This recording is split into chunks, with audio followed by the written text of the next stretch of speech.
नमस्कार. शनिवारच्या देशदूतच्या संवाद कट्ट्यामध्ये तुमच्या सगळ्यांचं स्वागत.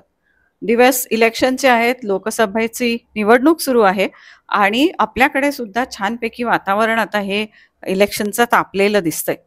आपण वेगवेगळ्या घटकांकडनं हे जाणून घेतोय की जो आपण निवडून देणार आहोत, जो कोणी आपला भावी खासदार असेल, त्याच्याकडनं आपल्या काय अपेक्षा आहेत. आज आपण देशदूतच्या कट्ट्यावर अशा दोन हस्तींना निमंत्रित केलंय की जे नाशिकशी खूप आपण म्हणूयात इमोशनली, फिजिकली, त्यांच्या व्यवसायानी, त्यांच्या कामानी, त्यांच्या कर्तृत्वानी नाशिकशी अगदी जुडलेले आहेत. आपल्या बरोबर आहेत तेजस चव्हाण. हे बांधकाम व्यावसायिक आहेत, एक नेचर लवर आहेत, टुरिझमवर काम करतात, नाशिकच्या हेरिटेजवर काम करतात आणि एका NGOशी पण ते संलग्न आहेत. तेजस, नमस्कार आणि स्वागत आहे तुमचं या कट्ट्यामध्ये. आणि आपल्या बरोबर आहेत देवांगभाई जानी, गोदापुत्र म्हणून आपण त्यांना ओळखतो. नदीच्या, गोदावरीच्या संवर्धनासाठी अव्याहत ज्यांचं काम चालू आहे. देवांगभाई, तुमचेही स्वागत आहे. जसं मी म्हटलं की वेगवेगळ्या आम्ही क्षेत्रांमधनं लोकांना विचारतोय की काय अपेक्षा आहेत भावी खासदाराकडनं. नाशिक एक वाढतं शहर आहे, एक बांधकाम व्यावसायिक जरी का आपण असाल तरी बघताय की नाशिक झपाट्याने वाढतंय. नाशिकमध्ये खूप सारी इमिग्रेशन आहे, त्याच्यामुळे मागणी सुद्धा आपल्याला या वसाहतींची, घरांची, जागेंची ही मोठ्या प्रमाणात वाढतीये. त्याच्यामध्ये एखाद्या खासदारांनी काय म्हणून भूमिका निभवावी या व्यवसायाच्या दृष्टीने असं आपल्याला वाटतं. आता नाशिक आपण बऱ्याच वर्षांपासून आपण ऐकत आलो आहे की नाशिक एक IT हब व्हायला पाहिजे, नाशिक पुण्यासारखं व्हायला पाहिजे, नाशिक बँगलोरसारखं व्हायला पाहिजे. तर एक माझं स्ट्रॉंगली असं मत आहे की नाशिकच पाहिजे. आणि ज्या चुका पुण्यासारख्या शहरांनी केल्या, बँगलोरसारख्या शहरांनी केल्या, दिल्लीसारख्या, गुरगावसारख्या शहरांनी केल्या, त्या आपण न करता we should have a separate identity for Nashik. तर याच्यासाठी म्हणजे मी जसं सांगतो तसं बरेच लोक मान्य करतात या विषयाला. कारण की असं पुण्यात जसं आता आपण बघतोय की ठीक आहे, पुणा झालं, मग त्याच्या मागे भरपूर पुण्याचं नुकसान पण खूप झालेलं आहे. रस्त्यांचा, पोल्युशनचा, पॉप्युलेशनचा, लाईफस्टाईलचा, सगळ्याच गोष्टींचा, हेल्थचा, सगळ्याच गोष्टी याच्यामध्ये आहे. तर याच्यापुढे भावी जो खासदार असेल त्यांनी चांगल्या नाशिकच्या काही आर्किटेक्ट झाले, डेव्हलपर झाले, प्रत्येकाला बसून ब्रेनस्टॉर्मिंग करायला पाहिजे. बरोबर. पुढचं नाशिकचं 25 वर्ष कसं प्लॅनिंग व्हायला पाहिजे. 3 वर्ष, 2 वर्ष, 5 वर्ष प्लॅनिंग काही होत नाही. Because you are planning a city, not a house. तो it should be plan considering 25-30 years. Water management कसं व्हायला पाहिजे आणि लोकांना घेऊन करायला पाहिजे हे विषय. कारण की प्रत्येक अशी नाशिकमधले खूप जण आहे की जे वेल ट्रॅव्हल्ड, जग फिरलेले आहे, भरपूर शहरांचा अभ्यास त्यांनी केलेला आहे आणि शेवटी शहर तेच चालवणार आहे. म्हणजे बिझनेस वाईज ते चालवणार आहे, त्यांचा पुढाकार याच्यामध्ये असणार आहे, त्यांचे आयडियाज असणार आहे, ते शेवटी बिझनेस सिटीमध्ये आणणार आहे, इंडस्ट्रियलिस्ट आहे. त्यांच्याशी बसून आणि नुसतं एक संवाद किंवा एक डिस्कशन नाही पाहिजे. It should be a good brain storming for आठवडाभर, महिना व्हायला पाहिजे. त्याच्यातनं चांगलं काही इनपुट येतील. आणि असे खूप शहरं जगात आहे, बरेच शहरं आहे की ज्यांनी खूप चांगलं डेव्हलपमेंट केली आहे. डेव्हलपमेंट म्हणजे नुसतं असं नाही की नुसतं कन्स्ट्रक्शनच व्हायला पाहिजे किंवा फक्त वेगळ्या इंडस्ट्रीज यायला पाहिजे. एक्झिस्टिंग याच्यातलं जे आपल्याकडे आहे त्याच्यातनं पण खूप चांगला टुरिझम किंवा पैसा येऊ शकतो शहरामध्ये आणि एम्प्लॉयमेंट पण वाढू शकते. तर कन्क्लुजन इज की मीटिंग्स घ्यायला पाहिजे भरपूर, प्रत्येकाबरोबर बसून डिस्कशन करायला पाहिजे, 25 वर्षाचं मिनिमम प्लॅनिंग करायला पाहिजे याच्यामध्ये. बरोबर आहे तुम्ही म्हणता ते. कारण की शेवटी ह्या जागेबद्दल, या शहराबद्दल, या जिल्ह्याबद्दल तिथल्या लोकांना खूप सारी आत्मीयता असते. त्याच्यामुळे त्यांचं म्हणणं ऐकून घेणं आणि त्यांना या विकासाच्या प्रक्रियेमध्ये इन्व्हॉल्व्ह करणं. आणि जसं तुम्ही म्हणता अगदी खरं आहे, डेव्हलपमेंट किंवा विकास म्हणजे फक्त भौगोलिक दिसणारा विकास नसून त्या गावातली राहण्यालायकची स्थिती कशी आहे, त्याचं लिव्हेबिलिटी कशी आहे हे असलं पाहिजे. आणि त्याच्यात खासदाराला निश्चितच चांगला निधी आणता येऊ शकतो, चांगलं योगदान देता येऊ शकतं आणि त्याच्यासाठी ब्रेनस्टॉर्मिंग होणं खूप गरजेचं आहे. अगदी खूप महत्त्वाचा मुद्दा तुम्ही मांडताय. देवांगभाई, जसं आपण बघतोय की नाशिकची ओळख ही नाशिकच्या नदीनी सुद्धा होतीये, ज्या नदीसाठी आपण एक लढा उभा केलाय. तर या नदीच्या भोवती आता जरी हा अगदी लोकल प्रशासनापासूनचा प्रश्न असला की महानगरपालिकेशी निगडीत प्रश्न आहे किंवा आमदारांशी निगडीत प्रश्न आहे, तसं खासदार सुद्धा या नदीच्या बाबत काही भूमिका घेऊ शकतात का? आणि ती घेऊ शकत असतील तर त्यांनी काय भूमिका या नदीच्या बाबतीत घेतली पाहिजे? आगामी काळातला जो नाशिकला खासदार लाभणार आहे, जो कोणी असो, ते अत्यंत लक्की व्यक्ती म्हणून ते पुढे येतील. कारण की 2027 मध्ये नाशिकमध्ये सिंहस्थ कुंभमेळा भरवतो आणि सिंहस्थ कुंभमेळामध्ये असं विचारमंथन त्र्यंबकेश्वरमध्ये सुरू आहे का सिंहस्थ कुंभमेळा आपल्याकडे 13 महिन्याचा होतो, म्हणजे वर्षभराचा असतो पूर्ण कुंभ असल्यामुळे. तर यावेळेस ते 24 महिन्याचं करायचं सुरू आहे, त्याच्यावर विचारमंथन सुरू आहे.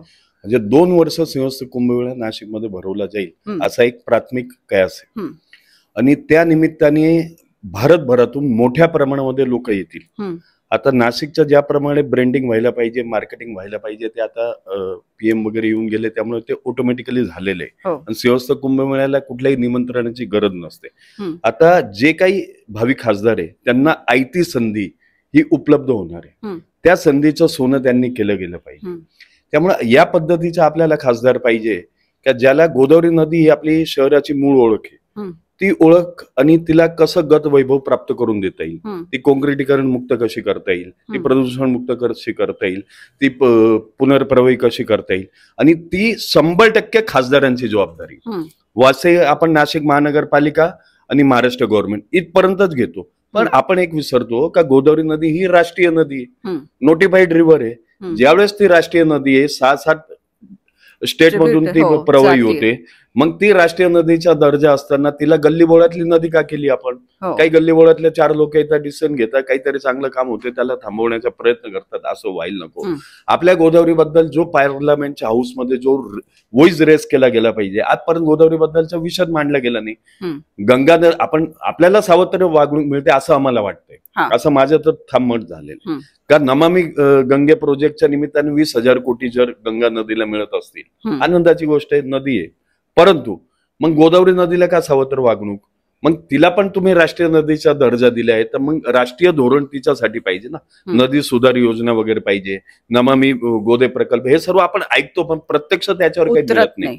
आणि सेकंड थिंग, स्मार्ट सिटीनी जो हौदोस घातलेला आहे मॅडम, आपण पण बघता का इतकं अनियंत्रित झाले. ती केंद्र सरकारची योजना आहे ना, स्टेट गव्हर्नमेंट आणि महानगरपालिका हस्तक्षेप करू शकत नाही त्याच्यात. मग खासदार एक असा पाहिजे का त्यांच्यावर एक वचक निर्माण करणारा पाहिजे आणि एक नियंत्रण पाहिजे. म्हणजे सध्या ते जे अनियंत्रित होऊन गेले, त्यांचं जे वेग म्हणजे स्पीड इतका जोरात सुरू आहे का जून मध्ये त्यांची मुदत संपते, त्याच्या आधी त्यांना अख्खं नाशिक उद्ध्वस्त करून निघून जायचे. म्हणजे उद्ध्वस्त सिटी करायची आहे का त्यांना, असा एक प्रश्न निर्माण होतोय.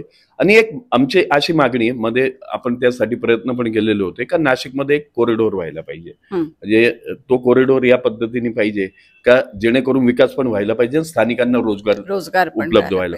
आता आपण त्याच्याकडे येऊयात, आपण टुरिझम या विषयावर येऊयात. पण त्याच्या आधी देवांगभाईचं म्हणणं अगदी बरोबर आहे की राष्ट्रीय नदी आहे तर त्याला राष्ट्रीय नदीचा दर्जा आणि त्याच्याप्रमाणे मिळणारी वागणूक सुद्धा तशी मिळाली पाहिजे. आणि इथं होणारा खासदार हा निश्चितच काहीतरी एक भूमिका घेऊ शकतात, आपल्या संसदेमध्ये गोदावरीचे प्रश्न मांडू शकतात, सगळ्यांचं लक्ष वेधू शकतात आणि केंद्रीय सरकारचा काहीतरी वचक किंवा मार्गदर्शन या निमित्ताने गोदावरीला मिळायला निश्चितच हरकत नाहीये. तेजस, आपण नाशिकच्या एक वारसा हक्क किंवा हेरिटेज आणि टुरिझम याच्यामध्ये पण खूप कार्यरत आहात. नाशिकची ओळख सुद्धा अगदी रामायण काळापासूनची आपण सांगतो. मध्यंतरी टुरिझमच्या बाबतीत एक सरकारची योजना येत होती, रामायण सर्किट येणार होतं आणि त्याच्याने सुद्धा बराच फरक पडला असता. पण आता जसा देवांगभाईंनी उल्लेख केलाय तसा टुरिझमच्या बाबतीत नेमकं नाशिकला काय व्हावं आणि ते कसं व्हावं, आणि मग त्याच्यावर देवांगभाई पण बोलतीलच. तर नाशिकला टुरिझम म्हणजे फॉर्च्युनेटली नाशिक असं शहर आहे की त्याला टुरिझमसाठी ज्या गोष्टी लागतात त्या ऑलरेडी नाशिकमध्ये आहे. तसं वेदर एक सगळ्यात महत्वाचं वेदर आहे, पाणी आहे, डोंगर आहे, इन्फ्रास्ट्रक्चर आहे, पिलग्रिमेज आहे, वाईन आहे. तर ह्या जे 10 गोष्टी जे कुठल्याही टुरिझम क्षेत्राला लागतात, शहराला लागतात, सगळे आपल्याकडे आहेत, नॅचरली आहे. तर आपल्याला, मला असं वाटतं, वेगळं काही करायची गरज नाही आहे. फक्त एक्झिस्टिंग जेवढे हे 10 सेक्टर आहे त्याच्यासाठी फक्त बेसिक फॅसिलिटी फक्त प्रोव्हाइड करून द्यायची गरज आहे. फॉर एक्झाम्पल त्र्यंबकेश्वर आहे किंवा अंजनेरी आहे, तिथे आता म्हणजे आता दोघी अंजनेरीला तर तिथे साधा एक वॉशरूम नाही आहे आत्ताच्या स्थितीला. तर साधं वॉशरूम आणि छोटं information centre is good enough. त्याची कॉस्ट काही काही 1-2 कोटीचे प्रोजेक्ट असतात सगळे लहान लहान, पण ते कधी की जेव्हा तुम्ही त्या लोकल लोकांना किंवा त्या फील्डमध्ये लोकांना इन्व्हॉल्व्ह करून केलं तर त्याचा टुरिझम फटाफट वाढतो. तुम्ही you should make them as a stakeholder. समजा नाशिकचे ट्रेकिंग ऑर्गनायझेशन आहे, संस्था आहे भरपूर, नाशिकमध्ये 50-100 ट्रेकिंग ऑर्गनायझेशन त्यांना इन्व्हॉल्व्ह करून त्यांना ते एक डोंगर बाबा हा तुमचा आहे, तुम्ही याला जेवी मध्ये मेंटेन करा किंवा ऑपरेट करा किंवा याच्यातलं टुरिझम वाढवा तुम्ही याच्यामधलं. भारतातनं जगभरातनं लोक येतील त्याच्यासाठी, पण फॅसिलिटी नाहीये ना, आपल्याकडे रेस्क्यू प्लॅनिंग असते का, बेसिक छोट्या इन्फॉर्मेशन नसतं, कधी उघडणार आहे, कधी बंद होणार आहे, किती रुपये तिकीट आहे, हे कुठेच इन्फॉर्मेशन नसते. तर आपल्याकडे सगळ्या गोष्टी आहे. त्र्यंबकेश्वर आहे, त्र्यंबकेश्वरला पण आता तुम्ही VIP असाल, पैसे दिले तरच तुम्ही तुम्हाला इझी फ्री ऍक्सेस होऊ शकतो, नाही तर कॉमन मॅन साठी तिथे तो पावसात उभा आहे, त्याला पण तेच आहे की वॉशरूम नाही, हायजीनचे काही तिथे सुविधा नाहीये, ना क्वार्टर्स आहे, ना गेस्ट रूम्स आहे, ना इन्फॉर्मेशन आहे. तर एक्झिस्टिंग सगळं आहे, फक्त त्याला थोडंसं त्याला जर आपण छान ऑर्गनाइज केलं, त्याला छान म्हणजे पॅकेजिंग केलं, तिकडचा बेसिक लोकल इन्फ्रास्ट्रक्चर क्रिएट केला, which is a very cost effective infrastructure. याला ना तुम्हाला रोपवे करायचंय, ना तुम्हाला काही तिथे वेगळं काही 100-150 कोटीचा प्रोजेक्ट असं काहीच नाहीये. बेसिक इन्फ्रास्ट्रक्चर, खूप बेसिक इन्फ्रास्ट्रक्चर. नदी आहे आपल्याकडे, नदीच्या काठी फक्त जसं बाहेरच्या आपण वेनेस किंवा बाहेर जातो तर काही छान नॉन पोल्युटिंग बोटी तिथे ठेवल्या किंवा मग त्याच्या कट्टे केले जिथे लोकांना बसता येईल, व्ह्यू बघता येईल, बस. दुसरं ते काहीच करायची गरज नाही. सगळ्या ठिकाणी हे सगळे प्रत्येक, जसं गंगापूर डॅमला फॉर्च्युनेटली चांगला प्रोजेक्ट झाला, बोट क्लबचा, टुरिझम म्हणलं, तुम्हाला तेवढं केल्यामुळे दुसरं काही करायची गरजच नाहीये. आता महिन्यातले 10,000 लोक तिथे फुटफॉल तिथे वाढला. This is tourism. म्हणजे you don't need to do anything.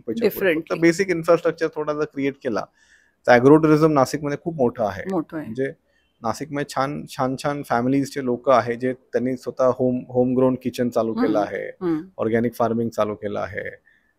तर छान मिसळ आहे. Misal is a big tourism for Nashik. त्याला इन्फ्रास्ट्रक्चर तुम्हाला काही करायची गरज नाही. त्यांना थोडेफार सुविधा द्या, पार्किंगची स्पेस द्या, त्यांना त्यांचे काही प्रॉब्लेम असतील मिसळवाल्यांचे ते एकत्र सॉल्व्ह करता येईल. तिथे ना तुम्हाला खर्च करायचा, ना काही त्याच्यामध्ये काही वेगळे फंड आणायचे. तर मिसळ इटसेल्फ 10 वर्षापूर्वी मला माहिती होतं की मिसळ एवढा tourism, misal is a big tourism आता नाशिकमध्ये. म्हणजे हे सगळं नाशिकमध्ये उपलब्ध आहे. खासदारांकडनं हीच अपेक्षा आहे की त्यांनी या सगळ्याला एक आकार द्यावा, कुठेतरी याला ऑर्गनाईज करावं आणि त्याच्यातून उपलब्ध होणारा रोजगार नाशिकच्या तरुणांना उपलब्ध व्हावा आणि येणाऱ्या सगळ्या आपले जे टुरिस्ट आहेत, येणारे जे आपले सगळे गेस्ट आहेत, त्यांना सुद्धा एक चांगला नाशिकचा अनुभव मिळावा आणि त्याला फक्त दिशा देण्याची गरज आहे, जो आपले खासदार निश्चितच भावी करू शकतील. देवांगभाई, जसं तुम्ही आता बोलत होतात की गोदावरीच्या अवतीभोवती सुद्धा खूप सारं टुरिझम आहे. आज आपण बघतो सकाळी तिथे 8-10-12 बसेस लागलेल्या, कुठल्याही वेळेला लागलेल्या असतात. म्हणजे एका वेळेला एवढे टुरिस्ट रामकुंडावर असतात. आज आपण बघितलं तर तिथे व्यवस्था नाहीये. जसं आता तेजस म्हणाले की तिथं प्रॉपर व्यवस्था नाहीये, तसंच रामकुंडाची परिस्थिती तशीच आहे, वेगळी काही नाहीये. आणि मग त्यांनी कसं वागावं आपल्या नदीशी हे सुद्धा आपण त्यांना सांगू शकत नाहीये, कारण की ते येतात त्यांच्या पद्धतीने ते वागतात, चालले जातात. नाशिक शहरातले लोक सुद्धा त्या नदीचा आदर राखायला विसरून जातात अशा परिस्थितीत.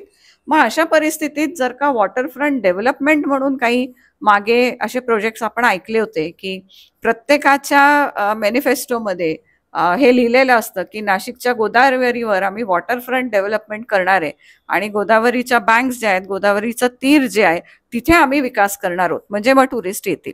तर नेमकं गोदावरीच्या बाबतीतलं हे टुरिझम पोटेन्शियल कसं ओळखलं गेलं पाहिजे, त्याच्यासाठी काय भूमिका असावी? आता मध्यंतरी आपला एक धागा एक जुना राहून गेला का, रामायण सर्किट योजनेचा आपण उल्लेख केला. ते 7 वर्षापूर्वी त्याचा DPR वगैरे बनलेलं होतं. त्या प्रक्रियेमध्ये मी पण होतो. आता तुम्ही पहा, त्या रामायण सर्किट योजनेचं सोर्स सर्किट होऊन गेलेले वास्तविक. म्हणजे ती योजना फक्त कागदावरच राहिली. म्हणजे श्रीरामाने ज्या ज्या भागामध्ये पदस्पर्श झालेला होता, तपोवन असो, रामगाय कुंड असो, रामकुंड असो, या सर्व भागांचा विकास वास्तविक अपेक्षित होता. सीता गुंफा असो, रामशेष किल्ला असो, पण तिथं कुठल्याही प्रकारची त्याला चालना मिळाली नाही. या प्रकारे जर प्रोजेक्ट फक्त कागदावर राहत असतील आणि प्रत्यक्ष ग्राउंडवर उतरत नसतील तर कसं काय टुरिझम वाढेल? आपल्याकडे जो टुरिस्ट येतो ते 2 प्रकारचे टुरिस्ट येतात. एक धार्मिक विधीसाठी टुरिस्ट येतो, म्हणजे भाविक येतो, आणि दुसरा जो येतो तो नाशिकमध्ये फिरण्यासाठी येतो. काही ठिकाणी काही राज्यातले मी लोक पाहिलेले आहे की ते नाशिक म्हणजे ठरलेले आहे त्यांचं. शिर्डीला गेले, त्र्यंबकेश्वरला गेले, सप्तशृंगी देवीला गेले, नाशिकमध्ये येणार म्हणजे येणार. आलेला टुरिस्ट आपण होल्ड करू शकत नाही, त्यांनी नाईट होल्ड केला पाहिजे. नाईट होल्ड केला, 1-2 दिवस थांबला तर आपल्याकडे खरंच म्हणजे रोजगार वगैरे पण वाढेल आणि आपल्याकडे टुरिझम पोटेन्शियल आहे. पण तो टुरिस्ट आपण होल्ड करू शकत नाही. आता नदी म्हटलं की आता कसं आहे, नवीन पिढीला ती प्रदूषणयुक्त नदी अशीच असते. म्हणजे लहानपणी तुम्ही आणि मी जी नदी पाहिलेली किंवा आपल्या युवा काळात जी आपण जी गोदावरी नदी पाहिलेली, ती नदी या लोकांनी म्हणजे नवीन पिढीला तर ती स्वप्नात सुद्धा दिसू शकत नाही का अशी नदी असू शकते. त्यामुळे जर गोदावरीच्या नावाखाली लोक आपल्याकडे येत आहे ना, नंबर 1. नंबर 2 कशासाठी येत आहे, श्रीरामाची भूमी आहे त्यामुळे लोक येत आहेत. त्या 2 गोष्टीवर आपण फोकस केले पाहिजे. गोदावरी नदी कुठल्याही परिस्थितीत एट एनी कॉस्ट कॉन्क्रीट मुक्त केली पाहिजे, पुन्हा प्रवाही केली पाहिजे आणि तिच्यामध्ये शुद्ध जल आपण उपलब्ध करून दिलं पाहिजे. या सर्व बेसिक गोष्टी केल्या तर ऑटोमॅटिकली लोक अट्रॅक्ट होतील आणि थांबतील, होल्ड होत नाही. जसं पाणी होल्ड झाल्यानंतर जसं खाली मुरतं आणि ग्राउंड वॉटर लेवल वाढते, तसं लोकांच्या गल्ले वगैरे वाढतील आणि लोकांचे व्यवहार वाढतील. निश्चितच.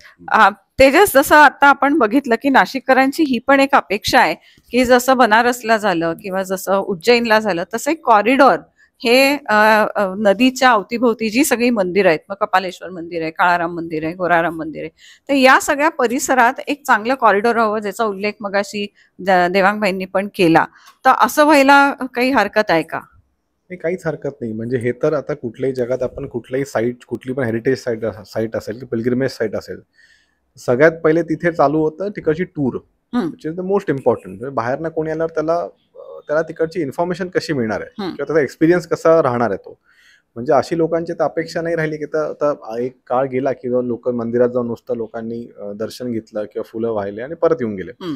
आता लोकांना ते सगळं समजून घेतं, हिस्ट्री काय, जॉग्राफी काय, कुठून आलं, कसं आलं, तिथे अजून काय करू शकतो का आपण. तर हे जगातलं हे सिस्टीम आहे. ही प्रत्येक कुठल्याही टुरिस्ट स्पॉटची ही अशीच सिस्टीम आहे. तिथे मग म्हणजे फर्स्ट स्टेप इज की नोईंग अबाउट द प्लेस, की त्या जागेत समजा त्र्यंबकेश्वर आहे तर त्याची हिस्ट्री कशी झाली, तर टूर कसं आहे, 2-3 तासात तिथे टूर व्हायला पाहिजे. तिकडचा एक्सपिरियन्स लोकांना तिकडचं त्याच्या आसपास परिसरात फिरलं पाहिजे, वॉकिंग टूर व्हायला पाहिजे.